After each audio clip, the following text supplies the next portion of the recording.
جو ناچنے گانے والے ہیں 12 ربیع الاول کو عید میلاد النبی کا نام دینے والے، ان سے کوئی غصہ نہیں ہے، وہ بھی ذرا دھیان سے سنیں کہ جس وقت تم ڈھول بجاتے ہو نا، اس وقت میرے سونے نبی صلی اللہ علیہ وسلم اس حالت میں تھے کہ امی عائشہ کی آنکھوں میں آنسو تھے اور فاطمہ رو رہی تھی، ابو یہ ہو کیا گیا؟ چلو میں مان لیتا ہوں ایک منٹ کے لیے کہ نبی کی پیدائش ہے، آپ خوشی منا رہے ہیں اور ہمیں حضور صلی اللہ علیہ وسلم کی وفات کا غم ہے، چلو تمہاری خوشی اپنی جگہ ہے، لیکن رسول اللہ کی خوشی تو نماز کے اندر ہے۔ یہ کیسی خوشی ہو گئی کہ سڑکیں روک کے راہگیروں سے بدتمیزیاں کی جائیں، ہلڑ بازی ڈھول بجائے جائیں اور اس کے بعد لوگوں کو پریشان کرتے ہوئے نمازوں کو چھوڑ دیا جائے، رسول اللہ کی مسجد ویران ہو جائے اور غیروں کے طریقے پہ قوالیاں کرتے ہوئے ناچتے ہوئے جائے۔ یہ کفر کا طریقہ تو ہو سکتا ہے، اسلام کا طریقہ نہیں ہو سکتا۔ اس سونے کی باتوں کو اگر تم نے اپنایا ہو تو نمازیں چھوڑ کے سڑکوں پر ڈھول نہیں بجاتے۔ تم صرف اپنے بھائیوں کو کافر کہہ سکتے ہو، کسی کافر کے آگے جب اسلام پہ وقت آئے گا تم حق بات بھی نہیں کہہ سکتے ہو۔ اللہ اکبر۔ یہ اندازہ کیا لگائیں گے ناچنے گانے والے لوگ؟ آج حضور اکرم صلی اللہ علیہ وسلم کا یوم وفات ہے۔ حضور صلی اللہ علیہ وسلم اپنے خیمے، اپنے حجرے میں لیٹے ہوئے ہیں۔ مجھ سے پہلے مولانا قصہ حضور اکرم صلی اللہ علیہ وسلم کی وفات کا پورا آپ کو سنا رہے تھے۔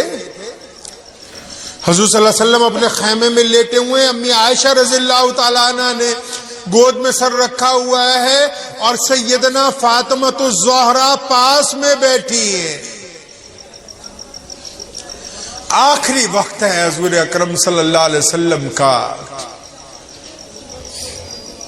کسی نے پوچھا یا رسول اللہ اندر آ جاؤں، اندر آ جاؤں؟ فاطمہ پوچھتی ہیں ابو جی یہ کون ہے جو اندر آنے کی اجازت مانگتا ہے؟ فرمایا بیٹا یہ وہ ہے موت کا فرشتہ جس نے آج تک کسی سے پوچھا ہی نہیں کہ میں اندر آ جاؤں یا نہ آؤں۔ جو ناچنے گانے والے ہیں 12 ربیع الاول کو عید میلاد النبی کا نام دینے والے، ان سے کوئی غصہ نہیں ہے، وہ بھی ذرا دھیان سے سنیں کہ جس وقت تم ڈھول بجاتے ہو نا، اس وقت میرے سونے نبی صلی اللہ علیہ وسلم اس حالت میں تھے کہ امی عائشہ کی آنکھوں میں آنسو تھے اور فاطمہ رو رہی تھی، ابو یہ ہو کیا گیا؟ یہ کیا بات ہو گئی؟ جبریل سرہانے کھڑے، موت کا فرشتہ آتا ہے، قربان جاؤں وہ آ کے کہتا ہے السلام علیکم یا رسول اللہ۔ حضور صلی اللہ علیہ وسلم اس کے سلام کا جواب دیتے تو وہ ایک بڑی بات کہتا یا رسول اللہ اب تک جب سے کائنات بنی ہے اور جب تک قیامت نہیں آتی آپ پہلے اور آخری شخص ہیں جن کو میں نے سلام کیا ہے، ورنہ میں آج تک کسی کو جا کے سلام نہیں کرتا۔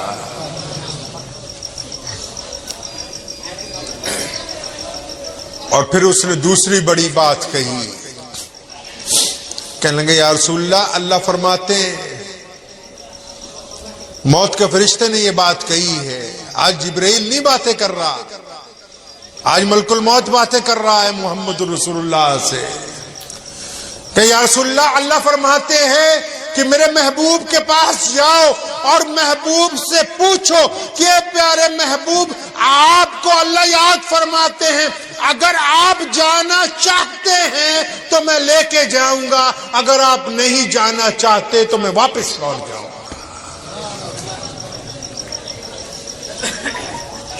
یہ مرتبہ بھی کائنات میں کس کو حاصل ہوا؟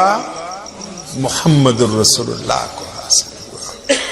اور سونے نبی نے کوئی کام کائنات میں ایسا نہیں کیا جو اللہ کی رضا کے بغیر ہو۔ جبرائیل پاس کھڑے ہیں، محمد رسول اللہ نے آنکھیں اٹھائی، جبریل کو دیکھا، آنکھوں میں پوچھا جبریل کیا کہتے ہو؟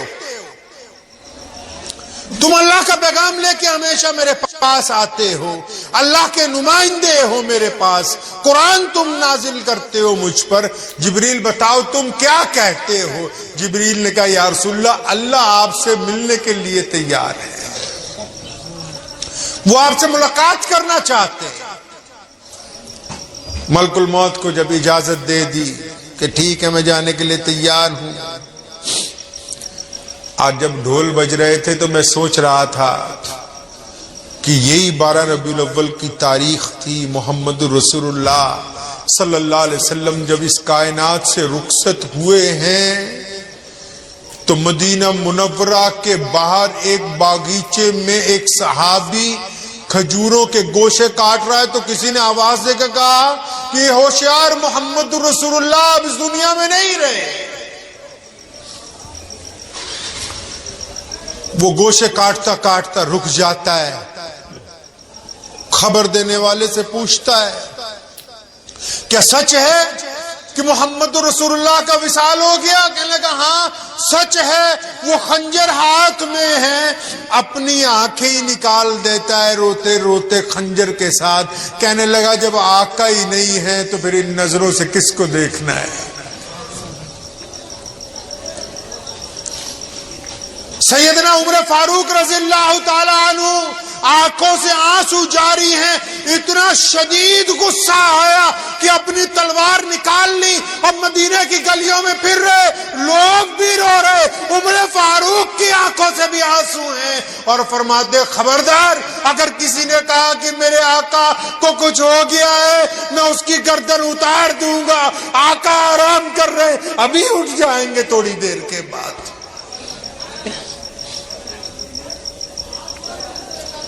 حضرات صحابہ اکرام رضی اللہ تعالی اجمعین نڈھال ہیں.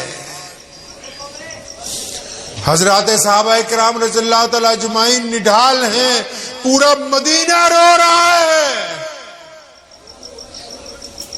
کوئی چھوٹا غم نہیں ہے جو 12 ربیع الاول کو مسلمانوں پر ٹوٹا, کوئی عام بات نہیں تھی. ہمارے کائنات کے مولا جس کی وجہ سے ہمیں زندگیاں عطا ہوئی, جس کی وجہ سے ہمیں عزتیں ملی, جس کی وجہ سے رزق ملا, جس کی وجہ سے سجدے ملے, وہ ہستی جب ہم کو چھوڑ کے گئی تو اندازہ لگائیے کہ مدینے کی گلیوں میں صحابہ اکرام کی زندگی کیسے ہو گئی ہوگی. لوگ چیخ رہے ہیں, رو رہے ہیں.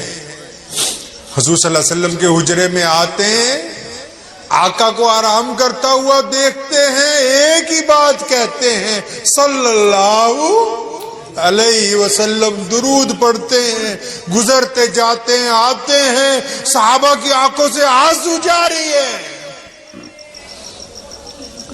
آتے ہیں, درود پڑھتے جائے جا رہے ہیں, اور اس دوران بڑی بات ایک اور ہو گئی کہ وہ منافق جو عرصہ دراز سے, جو بدر کے وقت, جو حنین کے وقت, جو خندق کے وقت مسلمانوں میں جو منافق لگے ہوئے تھے کہ حضور اکرم صلی اللہ علیہ وسلم کے مشن کو فیل کرنا ہے, ان منافقوں کو بھی موقع مل گیا. انہوں نے بھی چنگاری چھوڑ دی کہ ہائے ہائے اب تو محمد الرسول اللہ نہیں رہے, اب نماز کس نے پڑھنی ہے, اب تو محمد الرسول اللہ وصال کر گئے, اب کون مسجد میں جائے گا, اب محمد الرسول اللہ نہیں ہے ہمارے درمیان, اب اذان دینے کی کیا ضرورت ہے, اب کون قرآن پڑھے گا.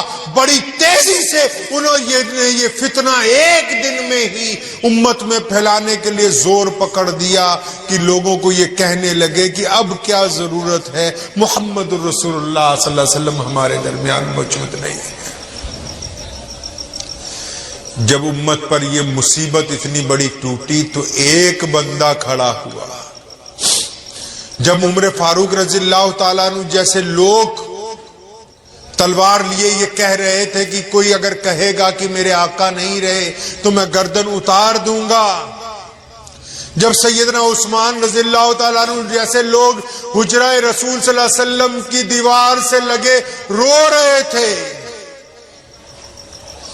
جب جلیل القدر صحابی مسجد نبوی میں نڈال پڑے تھے، ایک بندہ اٹھ کے کھڑا ہوا، آواز دی صحابہ کو کہ محمد الرسول اللہ کے دیوانوں، اب یہ ذرا بتاؤ کہ تم محمد الرسول اللہ کی عبادت کرتے تھے یا اللہ کی عبادت کرتے ہو؟ صحابہ کرام نے ہوش سنبھالا، فرمایا ہم اللہ کی عبادت کرتے۔ فرمایا یہ بتاؤ کہ محمد الرسول اللہ نے یہ جو قرآن تم کو دیا ہے کیا اب یتیم ہو گیا؟ محمد الرسول اللہ نے یہ اسلام کا پرچم جو تم کو دیا ہے کیا دنیا اب اس کو جھکا دے گی؟ صحابہ کرام نے ہوش سنبھالا، اٹھ کر کھڑے ہو گئے، فرمایا نہیں، ہم ہیں محمد الرسول اللہ کے وارث، جب تک ہم زندہ ہیں کائنات کی کوئی طاقت دین اسلام کی طرف آنکھ اٹھا کر نہیں دیکھے گی۔ مسلمانوں کو اگر سنبھالنے والا یہ کوئی بندہ تھا تو وہ ابو بکر تھے،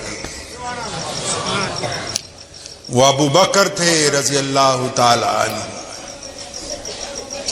آج میں یقین سے آپ کو کہتا ہوں، ابھی میں ربانی بھائی کے دفتر میں بیٹھا، انہوں نے کھانا کہا کہ کھانا کھائیے، تو میں کھانا کھا کے آیا تھا اتفاق گھر سے، تو یہ ساتھی کھانا کھانے لگے تو میں نے فون اٹھایا۔ آج کل تو موبائل آپ کو پتہ ہی ہے کہ کوئی کام نہ ہو تو میں نے ایک فون ملایا ایک اپنے جاننے والے دوست،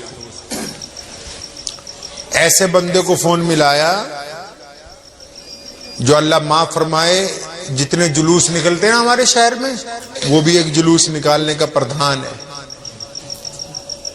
تو مسلمان میں ایک خوبی تو ہوتی، جھوٹ نہیں بولتا۔ تو میں کہا سچ سچ بتاؤ، آج تم نے جلوس نکالا ہے، سچی بتانا، تم میں کہا صرف اپنی بات بتاؤ، اوروں کی چھوڑ دو۔ کیا فجر کی نماز پڑھی؟ ظہر پڑھی؟ عصر پڑھی؟ مغرب پڑھی؟ عشاء پڑھی؟ کہنے لگا عثمان بھائی سچی بات تو یہ ہے کہ آج نماز پڑھنے کا ٹائم ہی نہیں ملا، کوئی سے بھی نماز نہیں پڑھی۔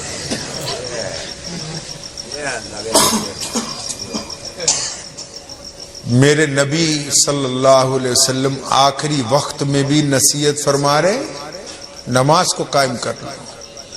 نماز آنکھوں کی ٹھنڈک ہے۔ یہ ہندو سکھ دوستوں کو بیوقوف بنا کے کہتے ہیں کہ آج عید، کوئی عید نہیں ہے، آج کون کہتا ہے عید ہے؟ عید میں تو ہم 5 کی بجائے 6 نمازیں پڑھتے ہیں۔ مسجد میں 5 نمازیں ہوتی ہیں نا دن میں، فجر ظہر عصر مغرب عشاء، عید کے دن 6 جماعتیں ہوتی ہیں۔ میرے نبی کی عید تو عبادت والی ہے۔ چلو میں مان لیتا ہوں 1 منٹ کے لیے کہ نبی کی پیدائش ہے، آپ خوشی منا رہے ہیں اور ہمیں حضور صلی اللہ علیہ وسلم کی وفات کا غم ہے، چلو تمہاری خوشی اپنی جگہ ہے، لیکن رسول اللہ کی خوشی تو نماز کے اندر ہے۔ رسول اللہ کی خوشی تو چہرے پر داڑھی میں ہے۔ رسول اللہ کی خوشی تو غریبوں کی مدد کرنے میں ہے۔ رسول اللہ کی خوشی تو غیروں کو اپنا بنانے میں ہے۔ رسول اللہ کی خوشی تو بھوکوں کو کھانا کھلانے میں ہے۔ رسول اللہ کی خوشی تو ننگوں کو کپڑا پہنانے میں ہے۔ رسول اللہ کی خوشی تو محتاجوں کی غریبی دور کرنے میں ہے۔ یہ کیسی خوشی ہو گئی کہ سڑکیں روک کے راہگیروں سے بدتمیزیاں کی جائیں، ہلڑ بازی ڈھول بجائے جائیں اور اس کے بعد لوگوں کو پریشان کرتے ہوئے نمازوں کو چھوڑ دیا جائے، رسول اللہ کی مسجد ویران ہو جائے اور غیروں کے طریقے پہ قوالیاں کرتے ہوئے ناچتے ہوئے جائے۔ یہ کفر کا طریقہ تو ہو سکتا ہے، اسلام کا طریقہ نہیں ہو سکتا۔ ارے یہ کیسے مسلمان ہیں کہ جس دن رسول اللہ کی جشن منا رہے ہیں ولادت کا، نعوذ باللہ دیوبندیوں کو گالیاں دیتے ہیں، یہ مسلمان ہیں؟ علماء کو گالیاں دینا، مسلمان کو کافر بتانا، یہ مسلمانی ہے؟ آؤ محمد الرسول اللہ نے کیا سکھایا؟ شاید تم نے میرے آقا کی تاریخ اٹھا کر نہیں پڑھی، اسی چکر میں لگے رہتے ہو کہ جو سنی مسلمان ہیں یہ سن ہو جائیں، سنت والے نہ ہو۔ یہ حلوے والے چاہتے ہیں کہ یہ سنی مسلمان سن ہو جائیں، ان کا دماغ سن ہو جائے، یہ حلوہ مانڈا ہمیں کھلاتے رہے، ہمارا بھانڈا بھرتا رہے، یہ سن ہو جائے۔ بالکل